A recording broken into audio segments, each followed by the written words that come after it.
संभाल लीजिए। घेराइल बानी हो हम तो आइल बानी हो रौरा संगे संगे हम हुलसी आइल बानी हो।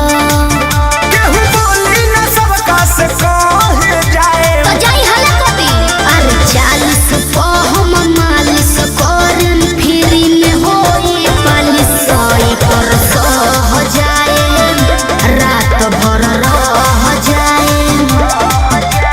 40 पे हम मालिश करन फ्री में होई पालिश सोई पर सह जाए रात भर रह जाए।